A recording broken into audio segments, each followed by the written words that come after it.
Welcome to the History of Instructional Design presented by Lynette Solis.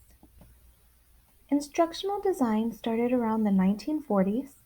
One of the big takeaways I learned was about the cone of experience presented by Edgar Dale. In the 1940s, around the time of World War II, the idea of systematic approach to training took a big turn. In 1944, the U.S. Air Force set up a research center to develop military training content using behavioral science. In 1946, Edgar Dell created the cone of experience, which is still shared today. 1950s. One of the biggest takeaways from the 1950s was Bloom's taxonomy. In the 1950s, instructional design made a huge leap. In 1954, there was an article written by B.F. Skinner that suggested that instruction be delivered by chunking, frequent questioning, and instant feedback.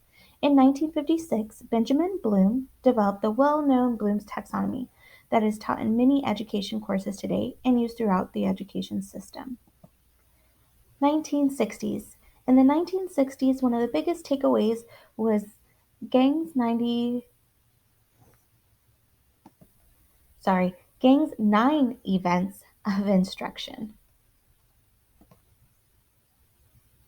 The 1960s was full of big changes for instructional design. In 1962, Robert F. Mager developed the idea of learning objectives, which we see today in education with the creation of lesson plans. In 1965, Robert Gagnon published The Conditions of Learning, which also led him to create the 9 levels of learning. This process is still used today when developing instruction because it focuses on the multitude of steps that are required in the learning process. In the 1970s, one of the biggest takeaways was the Abbey Model.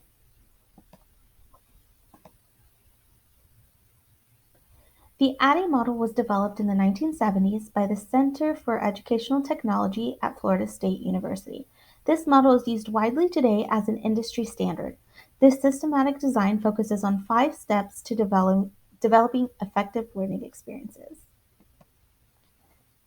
In the 1980s, there was a huge turn with technology, and the use of computers was being now done in the classroom. So here I chose Math Rabbit to highlight as a computer game.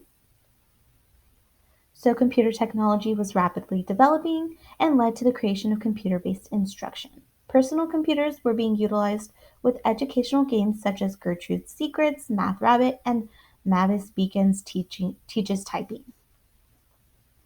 In the 1990s, this was the Constructivist Theory. And so what I have here is the 5E model, which is really popular with lesson planning. So engage, explore, explain, elaborate, and evaluate. That was part of the Constructivist Theory. So there was a big shift to learner-centered instruction in the 1990s thanks to the Constructivist learning theory. This theory refers to the idea that learners construct knowledge for themselves. This led to the scenario-based learning style we frequently see today, where learners construct knowledge based on experiences. In the 2000s, we saw a big shift towards gaming. So in the early 2000s, online learning became more popular as the corporate world joined in with many institutions. In 2002, Nick Pelling developed the term gamification, which was the introduction of applying gaming techniques to non-gaming scenarios. It was seen that with gamification, learners were more engaged and outcomes/retention was improved. And today, e-learning is the most popular form of instructional design with mobile learning and social media. The 2010s, this is when social media, e-learning, and micro-learning took a big leap. So by 2010, online learning was everywhere. It is referred to as a bland and boring these days because it was mostly consisted of clicking through PowerPoint presentations. Today, there has been a rise in the popularity of micro-learning due to the increased usage of mobile learning and social media. And these are the references I used.